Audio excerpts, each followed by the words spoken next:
The Exchange Club has been working here for the better of Oroville for 57 years, and we have been providing the candidate forum at that time. I would now like to introduce Corey Honey. Good, thank you very much.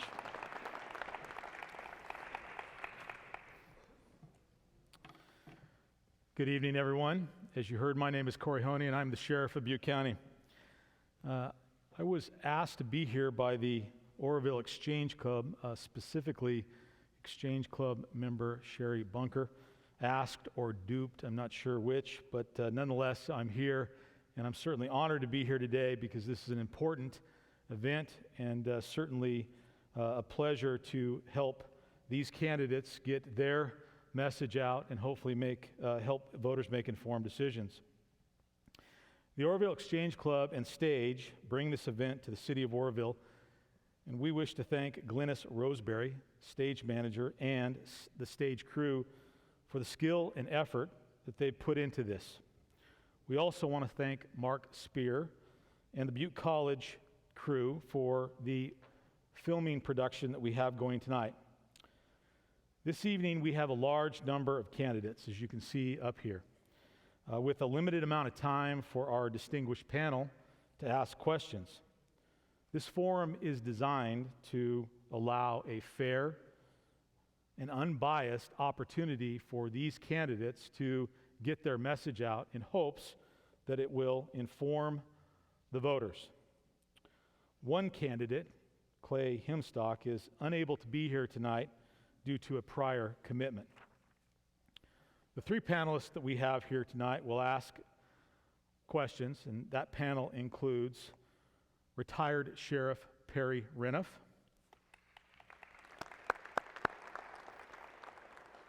John Lowe, publisher of the Oroville Mirror, the only newspaper published in Oroville, correct? And Risa Johnson, reporter for the Oroville Mercury Register. Welcome, and thank you all very much. During the past few weeks, through media and other channels, the public has been asked to provide questions, submit those to an Exchange Club member through email. That Exchange Club member has kept those questions and has turned them over to the panel tonight. Before tonight, no one has seen those questions. Finally, we would ask the audience to submit any questions that you might have for the panel to consider. You can do that by raising your hand, and a pencil and a card will be brought to you. You can write your question down, and it will be submitted to the panel. And if they think that it's worthy of being asked of this group of candidates, they will do so. This evening, we're going to ask the candidates to follow the rules, of course, and we recently have seen a number of debates with presidential candidates, and they didn't have a sheriff moderating, okay? So we're going to maintain a level of decorum.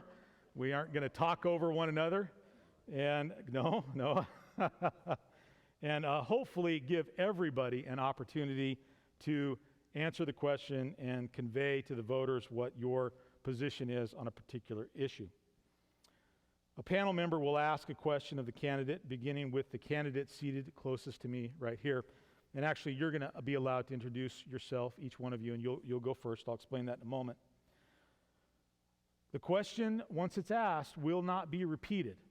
So write the question down when it's asked so that you can be prepared with your answer. After the first candidate has completed his or her answer, it will move to the next candidate on down the line. Does that make sense? Very good. Each candidate will have an opportunity to answer each of the questions. When the final candidate concludes, I will ask the panel to ask the next question, and I will begin with the next person in line. And we will repeat that with every question. That gives every candidate an opportunity to be the first to answer a particular question. You know how that is. You have a great answer, and the guy next to you steals your thunder. This is an opportunity for you to shine in front of these cameras and in front of the potential voters. When the question is asked, you will have 1 minute to provide your answer or your comment. Then the next candidate in turn will have the opportunity to respond to the question. In front of you, there is a table right out there with a green light, a yellow light, and a red light. When you begin your answer, the green light is on. After 50 seconds, or when you have 10 seconds left, the yellow light will come on, and I will quietly remind you that you have 10 seconds. You should be thinking about how you're going to wrap things up at that point, because when the red light goes on, I will expect you to have completed your answer or your thought. If you go much beyond the red light, I have the authority to turn your mic off. And we might forget to turn it back on. So let's follow the rules, all right? Good. Now, let's begin with an introduction of each of these candidates. And we're going to start by giving each candidate 1 minute to make an opening statement introducing him or herself to you. And I'd like to begin at this point with candidate in position number 1, Miss Janet Goodson. Good evening. My name is Janet Goodson. I am originally from Sacramento, where I worked in the state judicial system. I initially worked for the Department of Justice in the Peace Officer Standards and Training Unit. I was then promoted to the Department of Corrections and subsequently to the Board of Prison Terms. I came to Oroville in 2009 to visit a friend. What happened is I fell in love with the waterways, the natural assets, and the beauty of Oroville. And I decided to stay and make Oroville my home. And I surmised in a very short period of time that Oroville's greatest asset is its potential. And I felt that I can make a 10 seconds. difference in the city of Oroville. I can make a difference in making it a safe, and vibrant, and prosperous city. Thank you, Ms. Goodson. Thank you. Thank you. Mr. Scott Thompson. Good evening, everyone. I want to first thank you, Sheriff, for serving us and all the candidates for being here. I'm really honored to be amongst such amazing caliber of people all throughout this board, as well as our panelists and everyone for being here. It's important for us to be registered and be informed voters. With that, I have probably 30 seconds left. So my name is Scott Thompson. I'm running for City Council. I moved to the city here with my family, and immediately, just like Janet said, I fell in love with the town. I chose to be here. I choose to be in this town, and with that, I'm a concerned citizen. I wouldn't necessarily call myself a politician, but a father, a pastor. I've traveled the world and started my own business. With that, I understand what it takes to run a business successfully in California, which is not easy. And so with that, my dream, my vision for Oroville is for Oroville to be a place where businesses and families can thrive once again. And so my initiative would be to be a advocate for business and anything involving family and safety, as well as fiscal responsibility. Thank you very much. Well done, Mr. Thompson. Well done. Mr. Mark Grover. Thank you.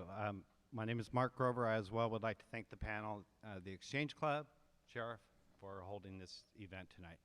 Mark Grover, many of you are thinking, I know that name. It could be from your childhood watching Sesame Street.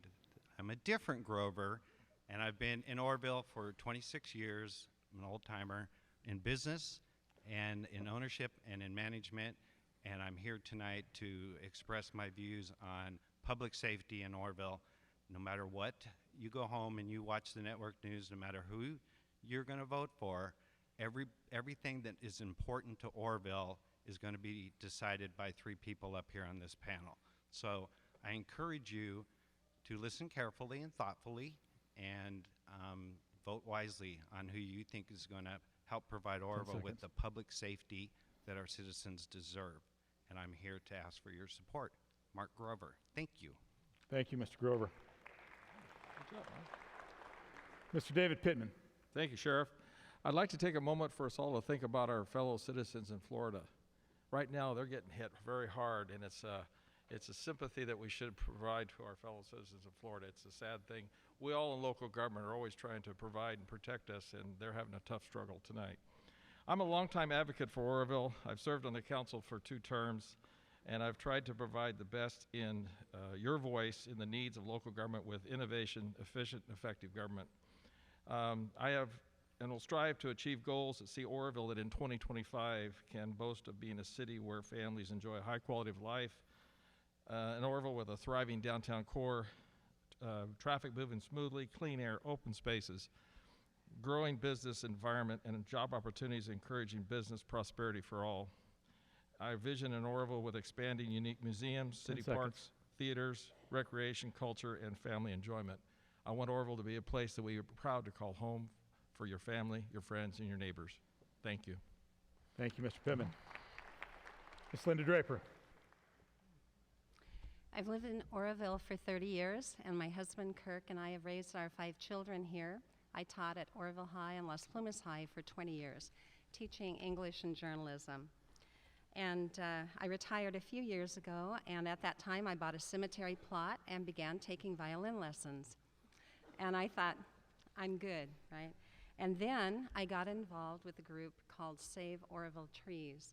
And this is a very passionate group of people here in town that are from all across the political spectrum. And we weren't able to save those trees, but we, through our efforts, were able to save hundreds of trees in Durham, Chico, and Paradise because of what we did here in Oroville. That was the catalyst for my community involvement, and I'm also on a committee called 10 Lower. seconds. We're trying to lower our water rates.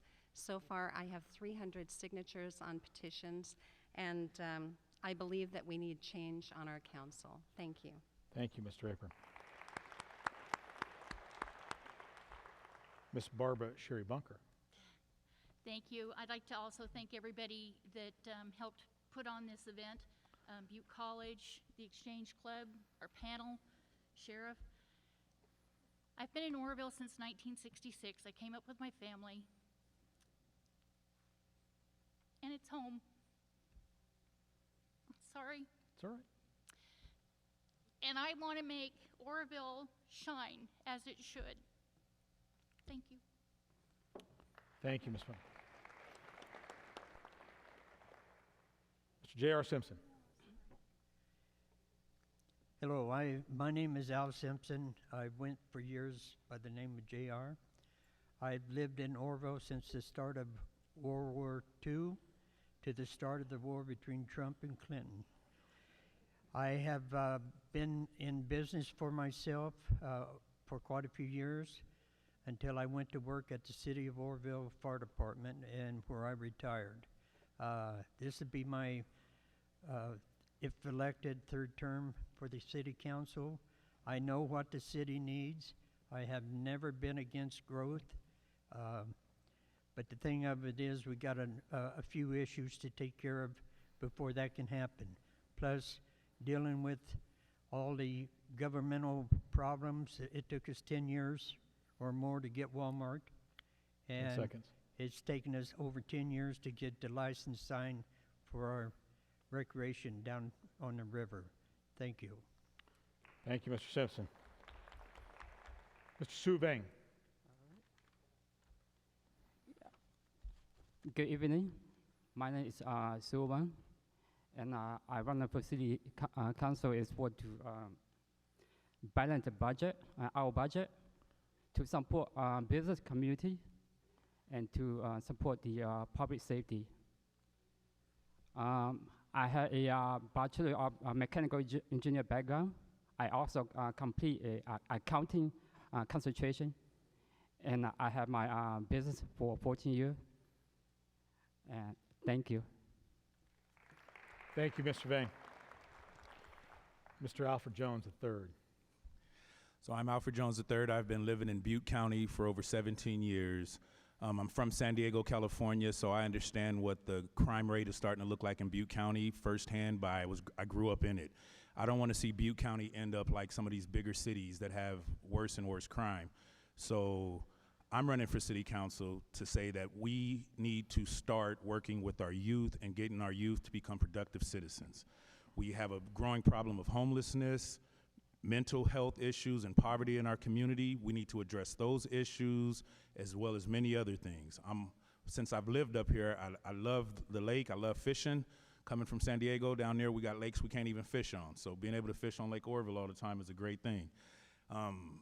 Paying my water bill to Cal Water though isn't.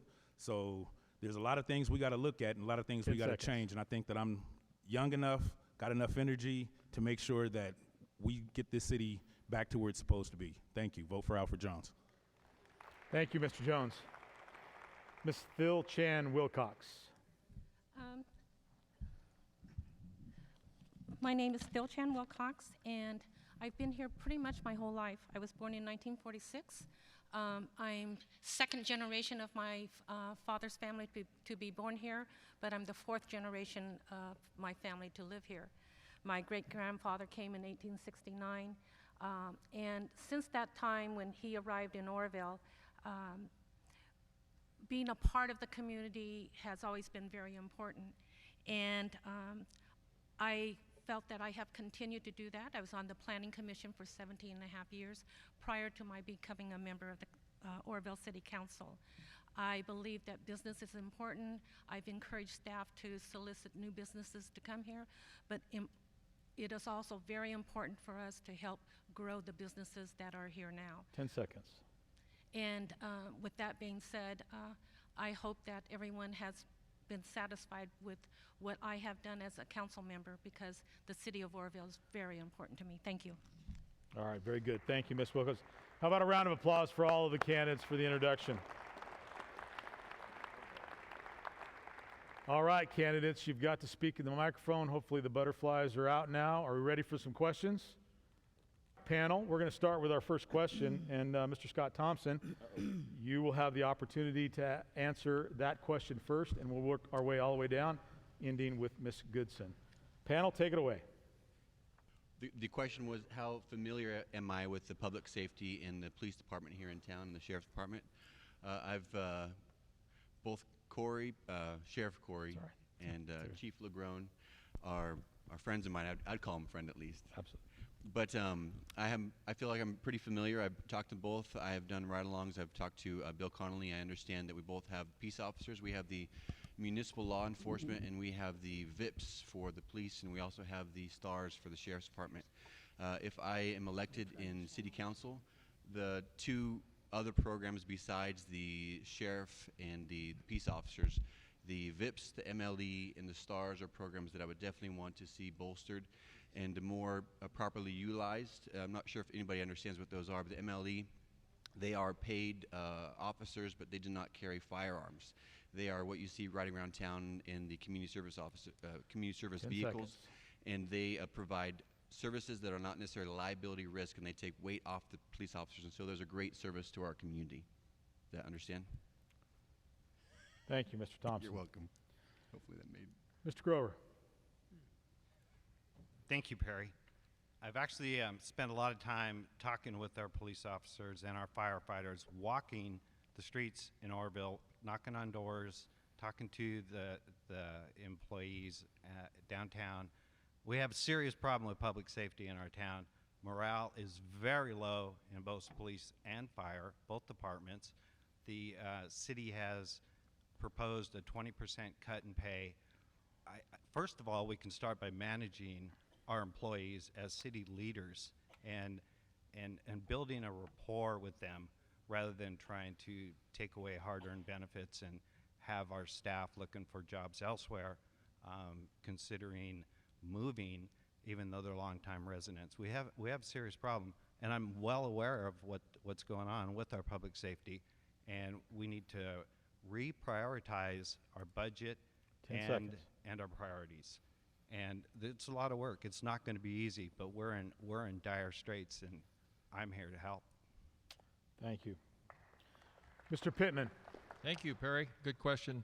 I've got 35 years of public safety experience in the fire department. To add to the safety and comfort of our community is all about providing that particular issue. One of the problems we have in Oroville is we have been frugal in our public safety budget since 1974. We have the same amount of positions in police and fire as we did in '74. That needs to change. Our community had 7,000 population. We now have 19,000 population. Those numbers just don't add up. The math doesn't work. Our people now are probably one of the busiest group of police and firefighters in any jurisdiction.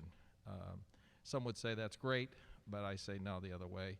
We need to have more boots on the ground. We've got to be able to provide the safety level of our community. I don't know anyone in this community that hasn't been affected by crime, burglary, or any of the things that just make your 10 seconds. community uncomfortable. So total support of what we can do and looking for more boots on the ground for our public safety. Thank you. Thank you, Mr. Pittman. Mr. Draper. Okay.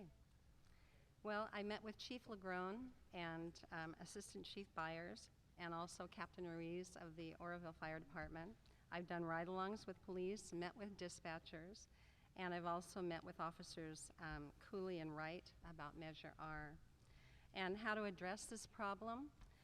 To me, it looks like Measure R is something that we really need to get behind.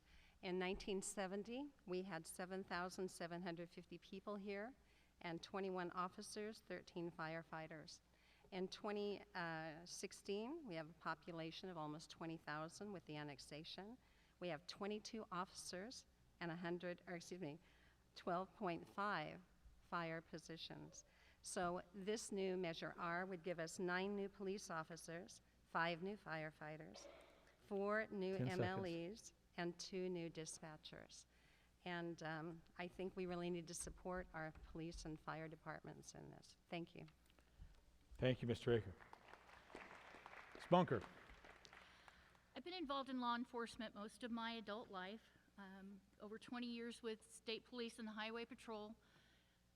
My passion is to support law enforcement and fire. We've got a lot of issues that have come before this city. We've failed to increase our staffing. We need more. Chief Lagrone came up with the municipal law enforcement officers. It was an excellent program. I think that needs to be increased. We need to increase our regular officers and our fire personnel. Thank you. Thank you very much. Appreciate that. Mr. Simpson. Do I know about public safety? Yes, I do. I retired from the fire department. I know the police department pretty well. We got the best police and fire departments in this county, I believe. I know the morale is low. I realize that. But I think we can pick it up as soon as we get our fiscal problems taken care of and we move ahead. We got a lot of prospects coming in as far as businesses, but that's a wait and see. I would like to clear something up, and I don't think it's going to go against the closed door sessions, is we did not ask for a 20% wage cut. All we asked for was for the departments to come back with a 20% budget cut. Any way they could, that's all we 10 asked seconds. for. So, but all I say is vote for R and make sure that it goes for safety. Thank you. Thank you. Mr. Bang. Well, for public safety, actually I'm a business, and I don't know much about public safety, but I think the most we need is technology, like camera, all those kind of things. Thank you. Thank you, Mr. Bang. Mr. Jones. So as a former firefighter, now a nurse, public safety is one of my biggest concerns. I'm also on the county's emergency response team for if a tragedy happened here. My cell phone, which I left at home, would go off and I would have to be running out of here to go help. How am I familiar as far as public safety goes on the law enforcement side of it? Well, besides the times that I've been pulled over and had some wonderful officers in this community who address me by my name and give me their name and stuff, is I do have conversations with the sheriff and the chief whenever I can, or officers, and just kind of tell them, this is what you're looking at from the other side. So I think in public safety, we have to remember it's not just about backing the officers, it's also about being in the community, making sure we're seeing what both sides are doing. So my idea of how we can really get this whole public safety thing done is one, 10 to seconds. vote yes on Measure R. Two, to also go after the problem that's causing the crimes and the reasons why we need more police officers and sheriffs in our community. Thank you. Thank you, Ms. Jones. Very nice. Ms. Chan Wilcox. I also am a big supporter of Measure R. Having been on the council these past 2 terms, I really recognize the fact that both our fire and our police departments are understaffed, and we need to take care of those issues. Having been a former business owner, I realize how important both police and fire are. You know, several years ago, we had a fire downtown at one of our jewelry stores, and had it not been for the fire department, we would have lost probably at least a quarter of a block, if not a half of a block. So again, Measure R is very important. I'm a big proponent of that. And I think if we have public safety in line, then that's going to lead to prospects of new businesses to come to town, and also 10 it will seconds. encourage our existing businesses to continue. Thank you. Thank you very much. Thank you. So the question is, what have you done to familiarize yourself with the public safety issues?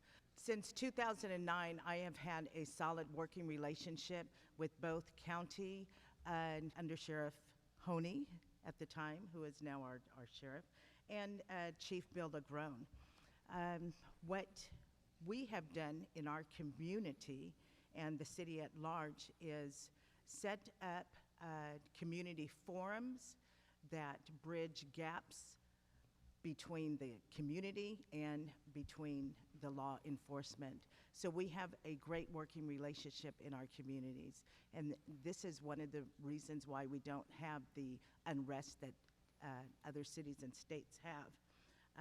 I 10 do seconds. understand that the Oroville Police Department is understaffed. I believe it is important at this juncture to advocate for Measure R for additional staff. Thank you, Ms. Goodson. Thank you very much. Thank you. All right, panel, are you ready for another question? Yep. Very good. Well, we get to start with Mr. Mark Grover. He gets to be the person who answers that question. So panel, take it away. What will you do in the case, if elected, in the case that Measure R does not pass? If Measure R does not pass, What will you do? I would reprioritize the budget. I have the budget. Let me just say, it's disappointing that we are in a position now where we have to rely on a tax increase with the folks, but we are where we are. I'm supported by the Oroville Police Department and the Oroville firefighters, is because I know that we're in a bad situation, and I know that current leadership has not prioritized correctly. I have right here 20 pages of budgets that if you go over the last 4 years and look at, you can see, including city council, which went up 28.8% in the last 4 years, you can see double-digit 20s, 30% increases in every budget except for police and fire. Police and fire are flat. So we have to reprioritize what we do have. Thank you, Mr. Grover. Mr. Pittman. Thank you. Thank you. It's a great question. One of the things that the council has done with this Measure R is to do its homework over what are the alternatives to the process. We looked at having other agencies handle services such as law enforcement and fire. We did the homework on that. We did the homework on other possibilities, and none of it really seemed to work. So it's appropriate that the citizens of this community, who are our leaders, make a choice as to what level of service and safety and comfort you wish to have. And that's the essence of Measure R. The council has been frugal in the past with a variety of things, and we're at a point now where we have to ask for this. It's really the first time, actually it's somewhat historical, that this city has asked for a raise increase into the revenue stream to support the city. 10 But seconds. I think it's very important that it's going to go toward public safety, which is the whole focus of this particular measure. Thank you. Thank you, Mr. Pittman. Mr. Draper. Well, I think there are ways that we can cut still in the budget that we have, and I think we should start at the top. For example, city council members currently get an insurance plan to the tune of $23,000 a year. And so we have 4 people that get that much for their HMOs, and we have 3 others that get lesser amounts because they're on non-HMO policies or they get reimbursed for their Medicare expenses. And then Marlene Del Rosario this last year has refused the insurance. But it would save us over $130,000-$40,000 a year just to cut that. And another thing, if we can get off Cal Water, which I think we can, and get a more affordable water rate 10 with seconds. another company, our water bills for the city run about $110,000 a year. And I think we can do better. Thank you, Ms. Draper. Ms. Bunker. I was on the council for 4 years, and during that time, I did not take any of the stipend or the insurances or any of that. And I would continue to do that if elected at this time. Our priorities, we need to look at our priorities. In my mind, our priorities are public safety. Without public safety, we can't get the businesses. Without the businesses, we can't get the tax revenue coming in. The other option would be doing, and I hate saying this, but would be doing a furlough day.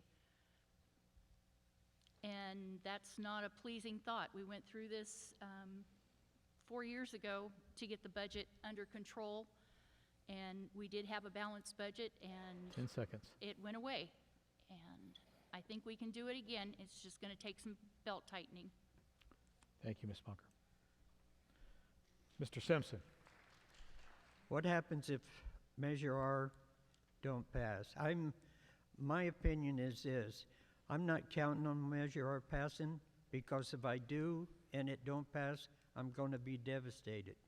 What we need to do as a council, and we started it, we got to start meeting and trim the budget, trim away things that we don't need. We got to keep public safety, don't get me wrong, but also we got to keep public works. We got to keep parks and trees. There's 3 people in public works, and people ask why we don't get the potholes filled. We are hurting, but we have got it on the right track now. We are working real hard to cut the budget, and as soon as we figure by April, 10 we're seconds. going to have it where it's going to be a balanced, it should be a balanced budget, I hope. Thank you. Thank you, Mr. Simpson. Mr. Vang. All right, okay. Actually, I'm against the Measure R. I'm speaking for the business community. It's actually Measure R is hurting the business people. When you see that if we raise the tax, the cost is go up for the business. If some of the people will go to Chico, shopping at Chico. So if the Measure R is not passed, the way we're looking for is just like I'm looking from different department of the city to fund the additional law enforcement. Thank you. Thank you, Mr. Vang. Mr. Jones. Alrighty, so if Measure R doesn't pass, or it passes, I think we need to have more training happen for citizens to be able to walk around and check ourselves with law enforcement readily at hand in case if we need them to come do some big brother checking on them. So if Measure R doesn't pass this, how would we find a way to bring in these other officers? Well, pretty much everybody else has mentioned it. You have to find the money somewhere else. Well, one of the things that I, being a former Butte College alumni, would like to say is there's also grant money that you can always go after. You can always then try to find someone who's able to go find where other money can just be put, and then you invest that money into something to create the revenue for those additional officers and things like that. As far as for firefighters, one of the things that I used to do when I did live in Chico was volunteer firefighting. So I think if we was to really build up a volunteer firefighting force here in Oroville, I think that could help us in some ways. Thank you. Thank you, Mr. Jones. Ms. Chan Wilcox. The council has discussed possibilities if Measure R doesn't pass, so, it's not like we're totally assured that it will pass. Right now, public safety is in excess of 67% of the city's budget. And in the other departments, like Councilmember Simpson stated, Public Works, Parks and Trees, our staff has been reduced substantially, and not only on the bottom end of the general, from the general unit, but also our department heads. We have department heads who are taking care of more than one department, which is extremely difficult for them and makes them actually less accessible at times for issues that concern our citizens. 10 seconds. So, again, I hope that Measure R does pass, but we have thought of other alternatives to if the measure does not pass. Thank you. Ms. Goodson. The current city council has taken the first three strategic steps necessary whenever there is a budget deficit.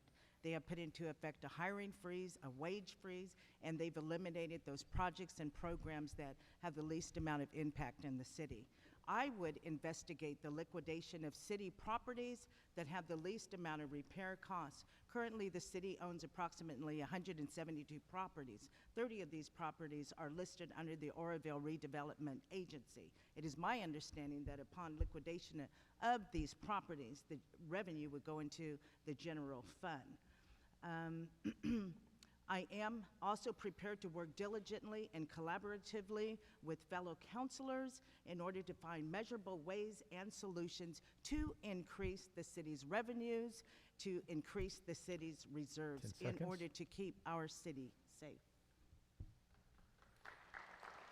Thank you, Ms. Goodson. Mr. Thompson.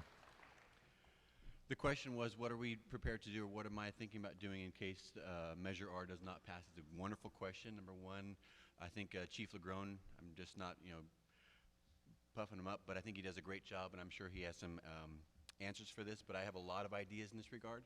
I know that Yuba City, a friend of mine was in law enforcement in Yuba City for a long time, and they have a program with their police department that basically does a lot of training, just in the same way that a fire department has a volunteer fire department.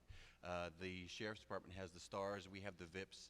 In the VIPs and the sheriff's department, there's a lot of training that's provided for potential people who want to be in fire department or who want to be in police. Those, again, would be areas that I'd want to bolster. The advantage is for a person who's going into the police office to be volunteering in VIPs or in the municipal law enforcement is to get training under their belt, so when they go to apply for a police officer position, they already have some training in their under their belt to do that. And so again, I'd be bolstering that. Another thing I'd want to do is potentially, if 1% is too much, ask the community about maybe a 5% or 0.5% to kind of go in between there. Thank you, Mr. Thompson. Thank you. Panel, I think that brings us to our next question, and Mr. Pittman. In the last 20 years, the city has made 7 studies entitled Redevelopment of Downtown Oroville. These cost in excess of $100,000. But the city has redeveloped downtown. What would your proposal be for the development of all of Oroville? Mr. Pittman. And I think that may mean Southside. Thank you. I appreciate that question. As you know, the state removed redevelopment activities and our toolbox on redevelopment away from us by reducing that income. We used to have a $6 million income to deal with redevelopment projects, and the city of Oroville, I think, had a good, strong history of utilizing those funds to the best. Sadly, it is one of the great tools that could be used in South Oroville and has been used in downtown Oroville. And the last project, you see the orange apartments over on Robinson Street, which is an affordable senior housing project. That was the last RDA project we had in the city. In replacement of that, the state has come up with a new program called CREA, and we're still trying to figure that out. At the last council meeting, I brought up the issue, can we apply that to some areas of South Oroville, in particular the end of Elgin Street, which I find just intolerable. Nobody should have to live like that. I know it's been around for about 100 years, but it's time we do something different there. Thank you. Thank you, Mr. Pittman. Ms. Draper. Well, I'm not really informed as to redevelopment agency funds and that kind of thing. But as for redevelopment of Oroville in general, We really need to pursue ways to get rid of some of the blight all over the city, but especially in Southside, and burned out buildings and trash that's over on Parker Street that's piled up. We just need to do a lot of code enforcement and try to get our city looking the way it should, and hopefully encourage people to develop more of this area. But in my thinking, we really are just going to have to pursue all the options that we can and see what we can do, and try not to put roadblocks in the place of developers 10 that want to come in. One thing I heard about is a $30,000 fee that builders are charged to construct a new home. So for the last year, everyone's been doing remodels. Thank you, Ms. Draper. Anyway, thank you. Ms. Bunker.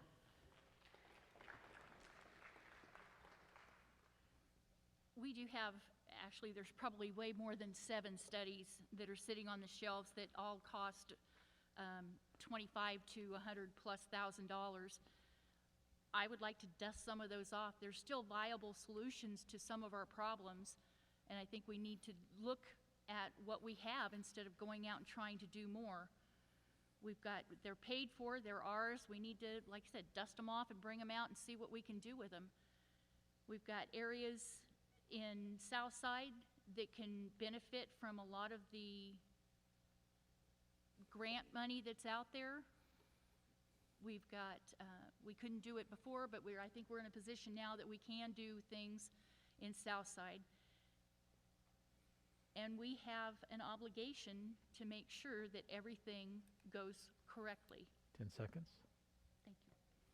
Thank you, Ms. Bunker. Mr. Simpson. The only thing that I can say is if we are going to be redeveloping down on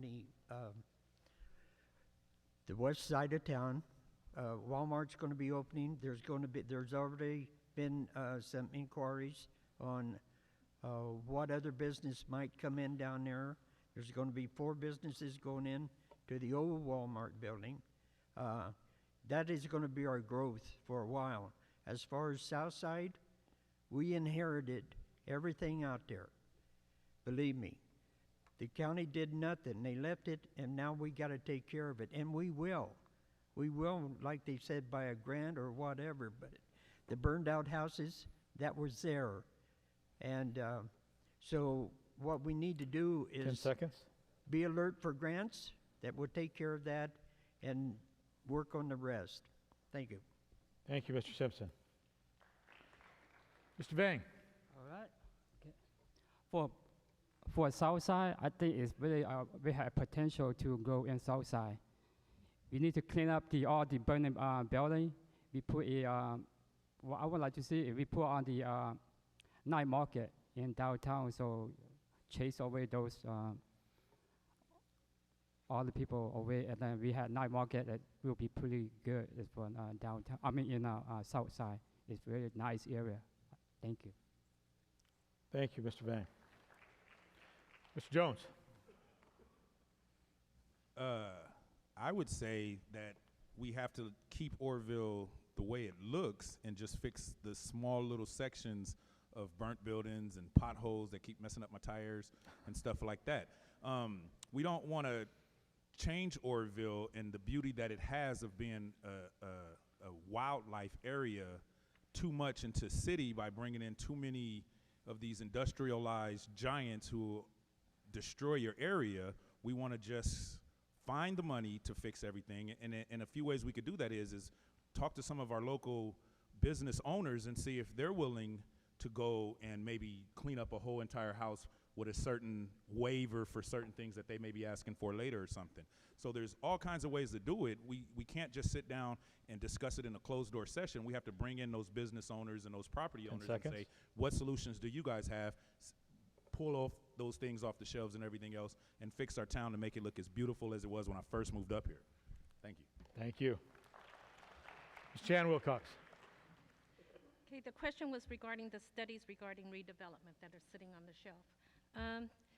Well, dust has gathered on some of them, and a lot of those studies require participation with private partners. And sometimes it's difficult to get private partners to how do you say, partner with the city in redevelopment. But one thing I am proud of is our Oroville Inn. We partnered with Mr. Bud Tracy, and he has moved forward in revitalizing the Oroville Inn, and that's going to make a huge improvement in our downtown area. And I think it will encourage other private parties to look and see what else is available in our town.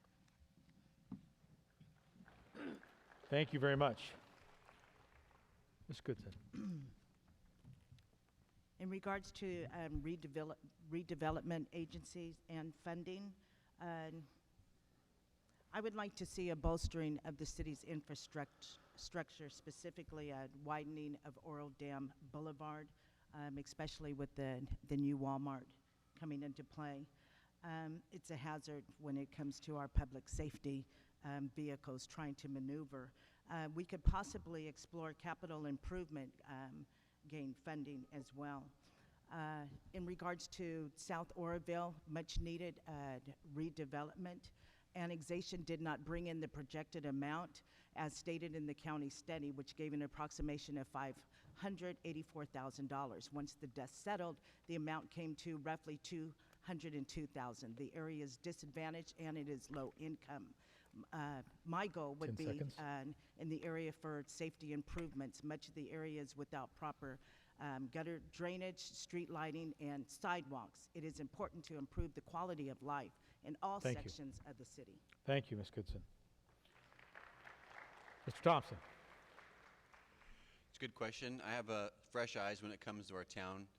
And before we do major renovation or redevelopment of our town, we need to do what we can to help our current businesses and to welcome new businesses coming into town. Currently, when you come on Oro Dam, it just is not welcoming at all. With no sidewalks and a bunch of weeds when you come in there by Walmart. You come down to Montgomery and it's beautiful with the landscaping that's done there, but to businesses primarily come through Oro Dam and they see vagrants, peddlers, and a bunch of weeds and no sidewalks. And so it's not a very good sense when you come in. People don't really understand that, I guess, but it's something I definitely want to develop. We have some amazing key people in town that can, oh wow, it's red already? It's not red. You have more time. I'll let you know. Keep going. There we go. So we have amazing key people in town that can help with redevelopment, like 10 seconds. Bud Tracy, who did the Oroville Inn. We need to listen to our business owners. We have people in town already who are willing to help out in regarding redevelopment. So we need to listen to them and see what insights they have to see our city redeveloped or Thank you. beautified. Thank you, Mr. Thompson. Appreciate that. Don't believe what you see up there. I'll let you know. All right. Mr. Grover. Thank you, John. Good question. Sheriff, at the risk of upsetting the decorum here, I'm tired of hearing about studies. 7 studies? Sherry says maybe more. 120,000, 150,000, who knows? We have a police department and a sheriff department or fire department that's struggling, that is being asked to carry the burden of our failed leadership and our imbalanced budget, $1.2 million deficit, and let's ask the employees to take a cut. Let's do another study. Let's look at some other plans. Let's hire a consulting firm. Well, let's just sit down 10 seconds. and get our priorities straight first. I'm in business. First thing we want is a policeman there when you need them and a firefighter there when you need them. Thank you, Mr. Grover. Panel, I think that brings us to our next question, and Ms. Draper gets to take a whack at this one first. It's obvious that the quality employees are the city of Oroville. They are the backbone of Oroville. Recruitment and retention remains a costly and ongoing problem in this city. Not only public safety, but general services as well. Do you have any plans to address this issue? I think it's really difficult to get people to want to come and work for the city of Oroville with the reputation that we are getting. There's a deficit, as everyone's mentioned, and so The city's response is to balance it on the backs of the working people, not just the fire and police departments, but the city employees. And I've said this before, I think that the cuts should start at the top. I think we need to get rid of medical insurance benefits for people on the city council and for the mayor. And I think that there are other places to cut rather than employees. And personally, if I were asked to take a 1/5 cut of my income, I would find it very, very hard to do that and still pay my bills. So I would say if we are a little more creative and we can encourage businesses to come 10 here seconds. and do a better job with budgeting, we should be able to keep and hire new people more easily. Thank you. Thank you, Ms. Draper. Ms. Bunker. Recruitment and retention is an issue that every city and county faces, even in the state. We've had a lot of good people come through our city as employees, and we've lost a lot of good people. We have an opportunity that we can go through and entice businesses to come here. We can make economic concessions that would increase our tax revenue. Selling the property is a good idea. Right now, the property is not getting any tax dollar off of it that's owned by the city. If we sold those properties off to local businesses or to folks that could put in businesses, then not only are you getting property tax, but you could get sales tax that would increase with the budget and help make that deficit go away. 10 seconds. Thank you. Thank you very much. Mr. Simpson. Recruitment and retention. That is a good, hard question to answer. We do pretty good in the FAR service. Our people, we're really bothered by the state government. They've upped the PERS. Our medical insurance is getting higher every year, and that's what we're trying to negotiate. And the thing of it is, as far as retaining them, they move. I mean, you can see it over in other cities. They are constantly, moving. And my only thing is, hey, it's a good place to work. Do we have a lot of problems? Yeah, but I love to fight fire. So I stayed for 30 years. 10 seconds. So that's all I got to say. Thank you, Mr. Simpson. Mr. Vang. All right. Recruitment and retention. I think we need is a better budget plan. If we have a good budget plan, we will continue on balance our budget, so we keep our employee continually. But if we don't have good budget plan, people will be looking for different way to maintain their need. To promotion and promote and maintain their need, such as income. That's what I want. Thank you. That's what I just. Thank you, Mr. Vang. Mr. Jones. Well, I'm from San Diego, and I like it up here and want to be on the city council, or, I'd go work for Sheriff Honey if he take me. So I don't get why we can't retain and recruit viable city employees, but I do know the idea of getting people to come, you have to broadcast yourself out there, and you have to show them why living here is the best. I came and lived here and seen it firsthand, so it made me stay. It makes me want to stay. So I hear what Simpson is saying here. When people come, if they see the city for what it's worth and they see the county for what it's worth, and we make it what it's supposed to be, which is a beautiful place for when people can see the trees and smell the fresh air and stuff. This is what will get people to want to be here. And then once they're here, we don't try to overburden them by giving them tons of money, because that's the problem I think we have. We have to give them other incentives of wanting to be here, such as just a better quality of life overall. So my idea, I think, is a great one. Vote for me. Thank you, Mr. Jones. Always be closing, right? Always be closing. Ms. Chan Wilcox. Recruitment and retention. Sometimes it is hard to get people to come here, but like Mr. Jones said, if they are, once they're here and they realize the quality of life that we have, I mean, we have one of the best communities around. You can, from Oroville, you can go deep sea fishing, just a few hours away. There's hunting and fishing, in freshwater fishing up at our lake. And like I said, we have such a wonderful community, and that's what we have to promote, is the community itself. Once people realize what a wonderful community we have, the recruitment and the retention. And I also would like to follow up that some of the employees that we have, they're not the best paid employees, so money is not 10 the seconds. answer. But we have employees who get up at 5 o'clock in the morning to water our trees. And so those are the type of people that we tend to retain. And Thank you, Ms. Chen Wilcox. Appreciate that. Thank you. Ms. Goodson. Regarding retention, creating a strong local economy and more jobs is a key to our city's ability to sustain itself. We need to support local business and grow local business. Local business generates and recycles 50% of their profits back into the community. They also create more jobs. In regards to recruitment, it is the responsibility of the city to create economic development incentives in order to entice new business. The greatest potential for Oroville in terms of new business would be in areas such as wholesale, trade, retail, construction, and manufacturing.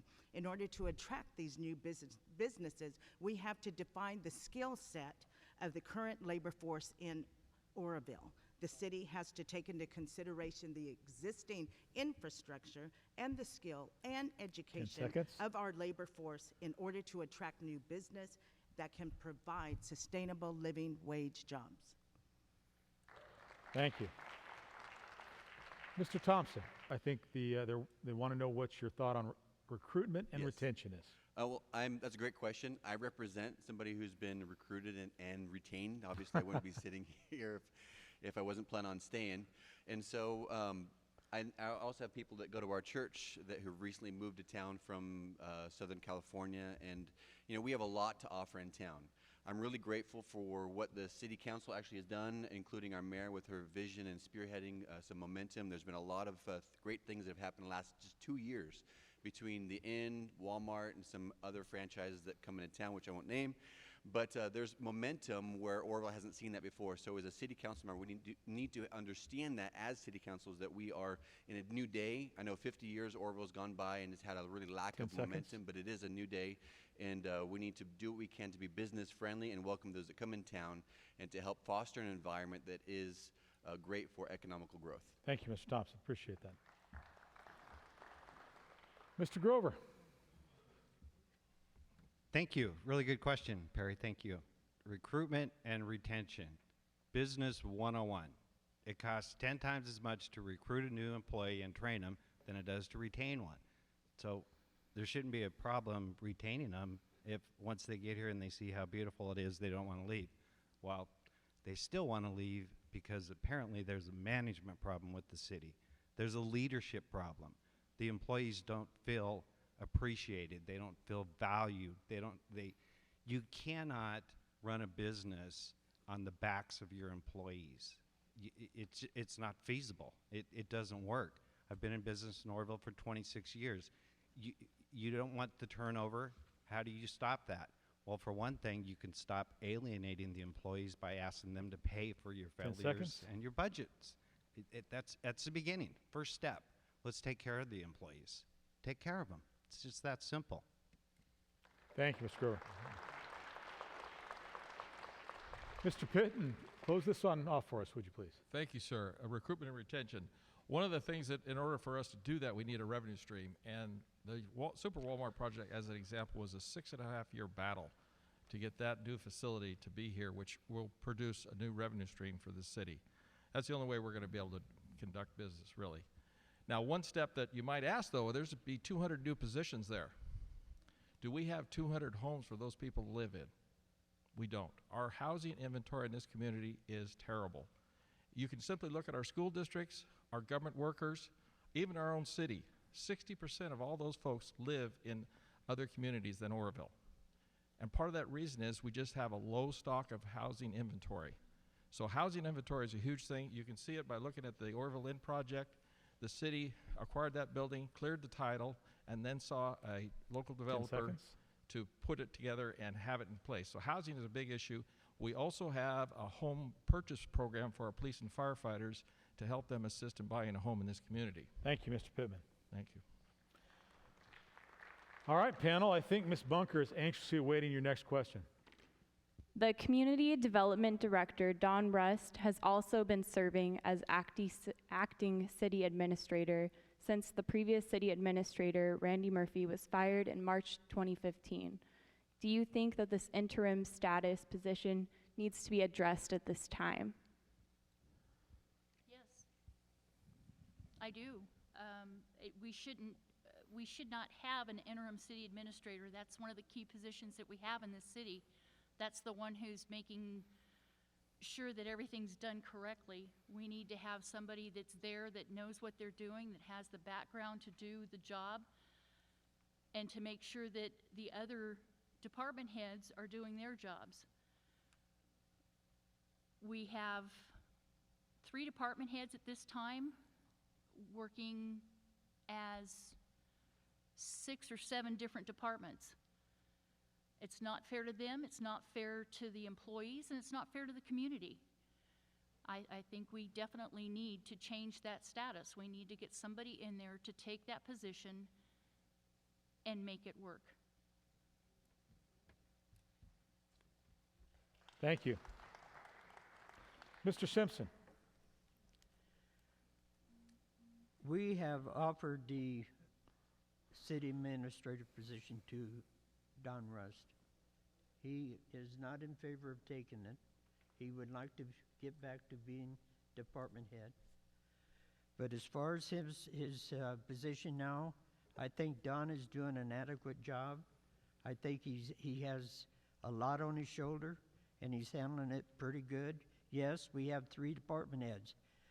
We're facing a budget crunch, and you cannot justify laying somebody off here and putting on a new city administrator over here, as long as it's being done.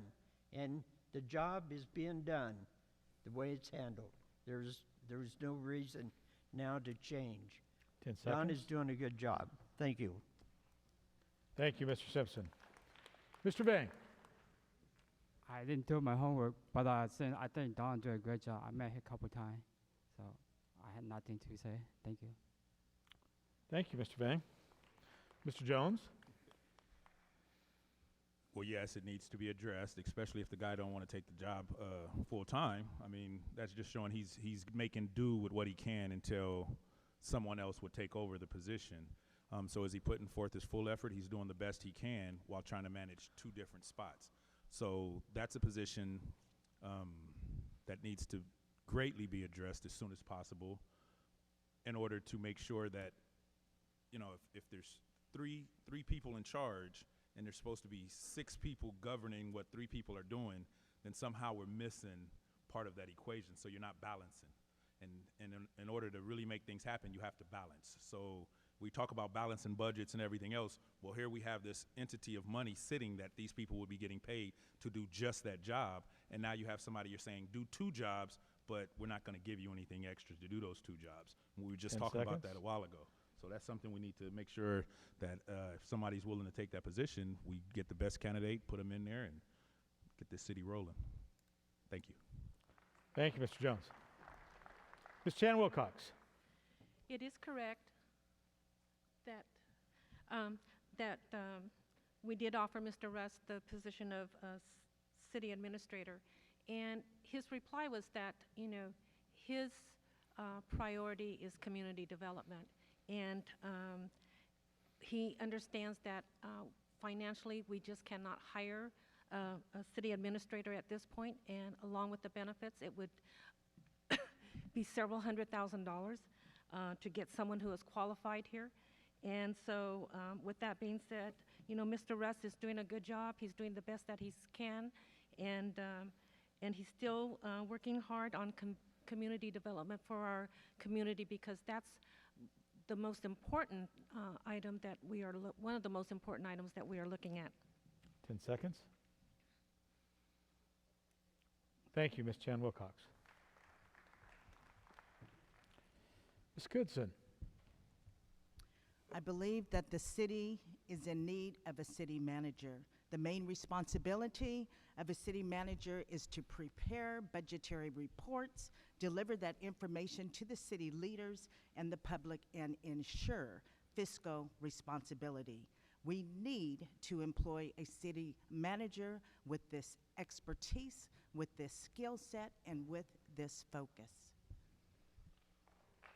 Thank you, Ms. Goodson. Mr. Thompson? You had to steal my answer. Absolutely, yeah. I have no problem with Don Russ's performance. I've talked to a lot of businesses in town extensively, and they specifically have brought up their frustration with the way that the city administration is handling business. We have a city administrator. People don't necessarily understand that Don Russ serves the council. He goes after things that they want to have looked after. He brings reports. They make decisions based on it. It's a very much a slow-moving micromanagement system, and the businesses are very upset with that because with the city council meeting every 2 weeks, decisions take a long time to happen. For example, a lot of people don't necessarily know that Walmart was going to bring in some internet, but because of some slow-moving process, decisions weren't being able to be made. So therefore, internet wasn't established on Feather River Boulevard. And it really is a slow-moving process. So I'm much in favor of a city manager. Absolutely. Thank you very much. Mr. Grover. Thank you. I called the city planning division at 10 a.m. on a Tuesday morning this week, and I got a recorded machine that said, "This machine is full and cannot take any more messages. Sorry." Click. This is our planning department. We have a budget deficit of 1.2, depending on who you talk to, $1.5 million. We're bleeding money. We have low morale in our troops. You're darn right we need a city manager, and we have two choices. We can either spend the money we don't have on a city manager, or we can elect a city council that will investigate some of the recommendations from staff. You can't just show up every other Tuesday and vote yay or nay on what staff recommends, because staff may not know what they're talking about. So you need one of us up here that knows what they're talking about, representing you.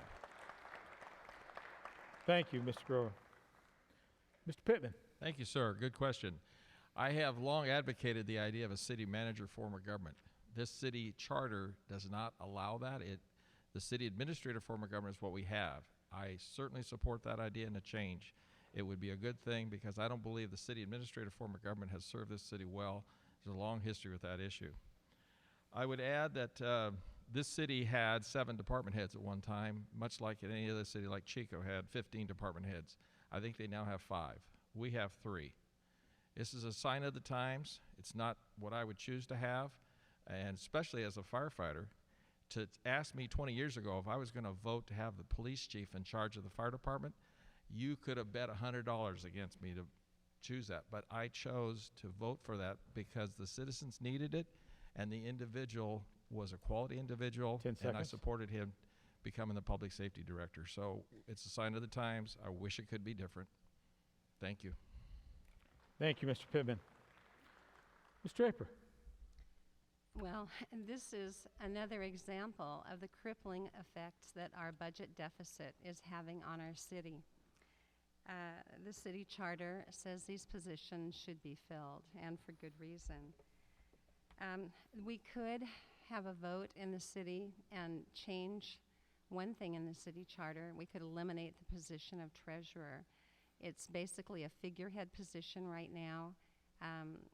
The finance director mainly does the work of that, and they have new software, from what I understand, that really eliminates the need for a treasurer, which is basically a figurehead. So we're going to have to make some changes, and we're going to have to start with the way the budget's being done. And it is definitely having a bad effect on things. And 10 I seconds. sympathize with Don Rust, and I do hope that at some point we can actually get that other position filled because we really need it badly. Thank you, Mr. Ripper. All right, panel. I think we're up for another question. The city of Oroville has recently had to deal with the question of adult housing, halfway housing, custodial type of situations in the downtown. As candidates, where do you stand on that? What would be your position? From day one, when I first heard of the first sober house, is that what they call them? Halfway house, sober house? Sometimes. I'm against it very much so because it's a half a block away from a school. And I don't think that is right. If they're going to have these halfway houses, they should be out away from residentials. I mean, they're bringing people, we have no idea where they're at, because if they have 5 or under, they don't have to get a permit. They don't have to get a use permit. So, yes, I'm against them downtown. I'm against them in a residential, and I'm definitely against them being so close to a school. Thank you, Mr. Simpson. Mr. Vang, what do you say? I also against it. I would prefer like it's far away from the city limit. Thank you. Thank you, Mr. Vang. Mr. Jones. Well, this is a tough one for me because I'm all for true rehabilitation of anybody who has fallen wayside. Should they be anywhere near a school? No. Should they be in an area such as beautiful as downtown Oroville is? No. Do we send them way out of town? No. We create a better environment for them by putting them inside of a area within the community that still has them have easy access to things as the bus line so that they can make their meetings that they need to make and things like that. So do I think they need to be in the gist of where we're trying to make sure people come and see the true beauty? No, but there's other areas that I think we can put these houses in to make sure that these people are still able to try to, recondition themselves to be in our society and things like that. So 10 seconds. I'm gonna say I'm against it, but I'm for relocating these houses into a better area where more jurisdiction, more watching can kind of happen for them. Thank you. Thank you, Mr. Jones. Ms. Chan Wilcox. After the constituent came and spoke about the sober living facilities that are in our downtown area, I had the city attorney and the acting city administrator set up a meeting with people who are running these houses. And one of the entities running 2 houses that were in question is the Seventh-day Adventist Church. And they are in the process of checking and see what the law specifies, because unfortunately there are state laws that give the rights for these facilities to be in the areas that they are in, because they're not zoned otherwise. So staff is looking into this, and I was unable to attend the meeting because it looks like we may be voting as a council on this in the future. 10 seconds. Thank you, Mr. Question from the audience. Could you run it to the panel for me, please? Yeah, thank you. Ms. Goodson. There just aren't enough programs in Oroville to really make a difference in how we address this issue. I understand the need to relocate these types of treatment homes, sober living environments away from schools and those that are vulnerable in the community. What I have found currently is that when people advocate for and petition to have these places elsewhere, that elsewhere seems to always be South Oroville. So we really need to we need to get together with our service providers, with the behavioral health and the mental health field, and use our expertise in 10 seeing seconds. how we can meet the individual needs, whether it be the housing or the treatment programs or medication management with assisted living. Yes, we do need to address Thank you. these issues. Thank you, Ms. Goodson. Mr. Thompson. Thank you. I lived downtown for a while, and with my boys, it was definitely not something I felt comfortable being down there. It's sad to say I'm glad I'm not in the house I was at. But while I was there, there was a shooting just 2 blocks away. There was a homicide just within that short period of time across the street. And so it was very unsafe environment for me, for my family. And so the question isn't necessarily in regards to the viability or the productivity of these homes. It's specifically about the location. Downtown is not a good location for halfway homes. I really wish there was a better oversight and assessment of these programs, because they're not all alike. Some are productive, some are nothing more than a money machine for people profiting on other people's ailments necessarily. And so absolutely for downtown, I'm not in favor of that. It needs to be in a certain place, but I wish there was 10 more seconds. oversight to maybe remove some of the programs that aren't really doing anything.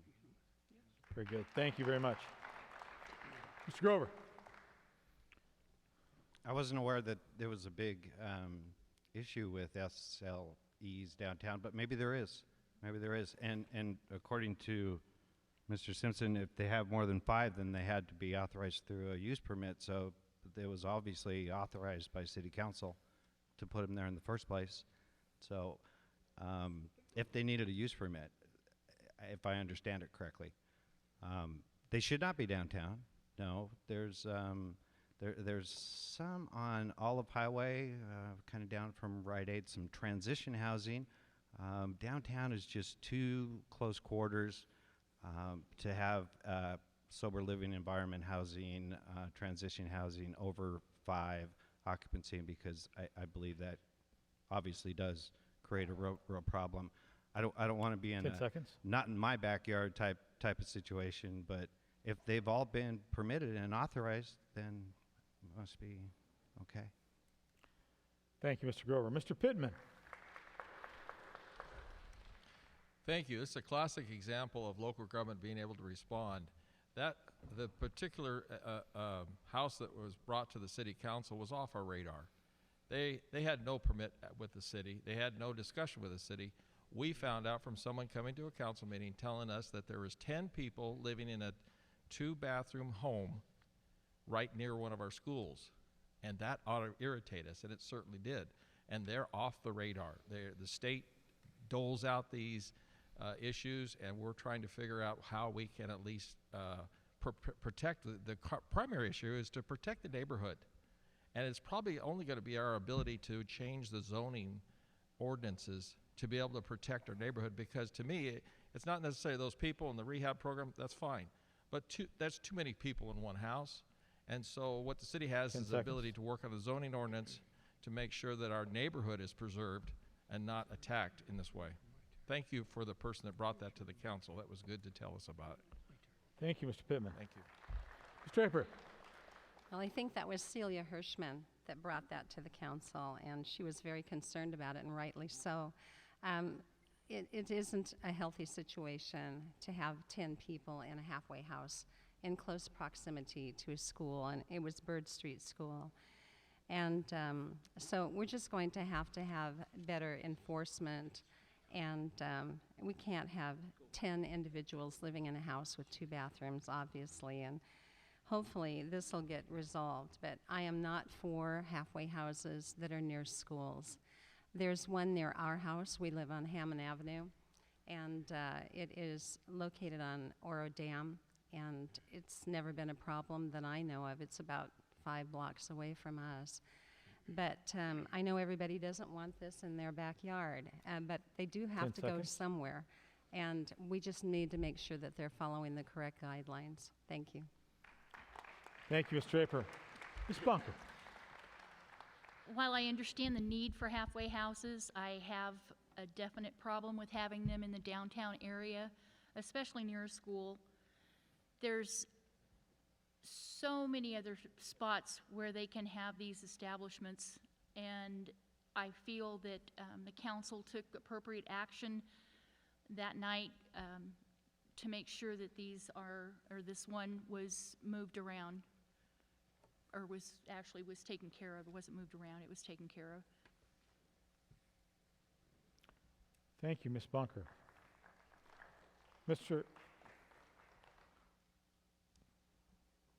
That brings us to our next question.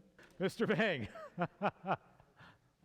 Okay, this question is from the audience, and it cites the city of Chico, having 2 Butte College campuses, satellite campuses, if you will. And would you, as a city council member, support having a Butte College Center here in Oroville? Did everybody hear the question? Very good. Please answer. Yes. Basically, I have business close to the school, which is very successful because if we have a school located in Oroville, it will help the local business. That I would, yes, for. Thank you. Thank you, Mr. Vang. Mr. Jones. So, as a Butte College alumni, let me throw that out there again. Not only do I think that there should be a satellite campus in Butte, the main campus is considered to be in Oroville. The main campus is considered to be Oroville, even though it's closer to almost some other little city paradise than it is to us. So my suggestion would be not only to have the campus come here, but possibly to have maybe their football program use our stadium, which is the nicest stadium in Northern California, from what I could tell, being that I'm a very avid player of football and coach of football. So I would say the satellite campus being in Oroville would be great because Butte College is a wonderful school, wonderful nursing program, wonderful firefighting program, wonderful police academy, wonderful welding program. They bring some of the best students I've ever seen, me being one of them, to communities. So I think having a satellite program here in Oroville will bring businesses. It'll also help our youth to not have to worry about having those extra classes and traveling all the way to Chico to do those and things like that. So I'm definitely for us having satellite programs here. Thank you, Mr. Jones. You're welcome. Shannon Wilcox. I absolutely support having a Butte College campus here in Oroville. In the last 8 years, I've actually been to 4 meetings with the administration at Butte College, and I will continue to work on that as long as I'm asked to as a member of the council. Thank you. Thank you very much. Ms. Goodson. Yes, I would definitely support a Butte College annex, and 2 reasons. One, many of our students, there is a considerable amount of commute time, especially when they are not operating their own vehicles and they have to use the bus transportation. The students would have a reduction in not only their travel time, but this will also enable those that work to have additional work hours, and they would also be able to spend more time with family, specifically those that are single parents. Thank you very much. Mr. Thompson.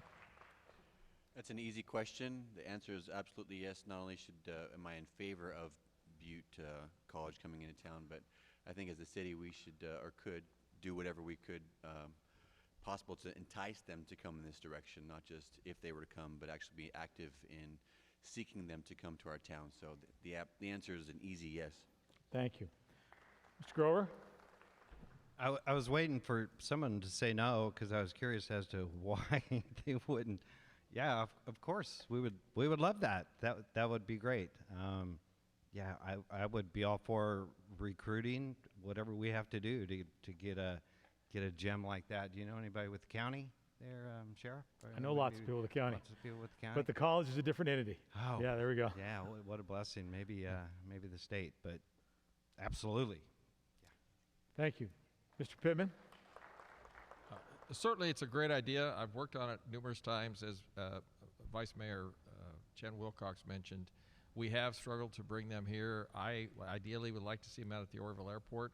The city actually owns the land there. There's a number of buildings that would be great for their facilities. The training in welding and machinery, and law enforcement and medical are all opportunities for our community to have Butte College here. I've been an instructor out there for 29 years, and we've been trying to struggle and bring them here. The weird thing is Butte College address is actually Oroville, 95965. So sometimes people think that it is part of Oroville, but we're a little bit out there on the edge, 14 miles from here. Certainly, it's a great idea.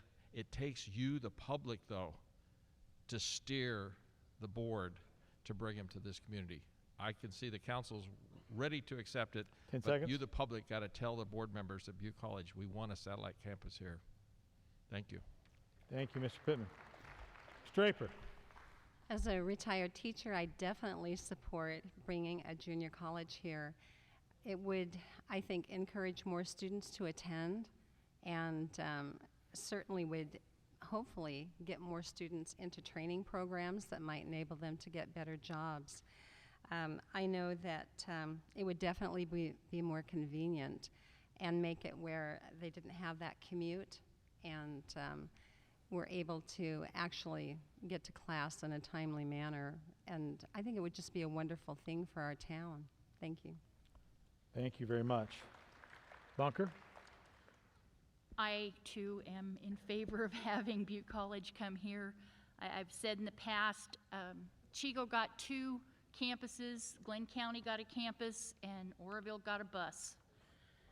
And we need something other than a bus. Our students are worth that. I, too, am a graduate of Butte College, and I feel that it's well worth the effort that we need to put in. Thank you very much. Mr. Simpson, finish this off, please. Yeah, I've wanted Butte College here ever since they looked at property on over there by the forebay. I was hoping it would go in there, and I'm still open for them to come in. Thank you. Thank you very much. How about a round of applause for the candidates, ladies and gentlemen? I will say this, I want to thank all the candidates for your decorum, for your willingness to follow along with the time frame that we had. I certainly was trying to be the sheriff of the clock, and this is an example of you have a plan, and then once the thing starts, the plan goes out the window, and you adjust, and we certainly have. But I think the strength of this community is exemplified in this candidate for this group of candidates right here. Because if you look on the stage, you see a diverse group of people, and that represents the strength of this community. So thank you all very much for taking the step of running for city council. So as I said, we want to thank everybody for certainly your patience and your interest. It has been a long, long evening, and we hope that you've enjoyed it. I would ask that you all and encourage all of you to vote in this upcoming election. The only way you can make a difference is by voting. Your voice needs to be heard, and that is worth a round of applause. Thank you.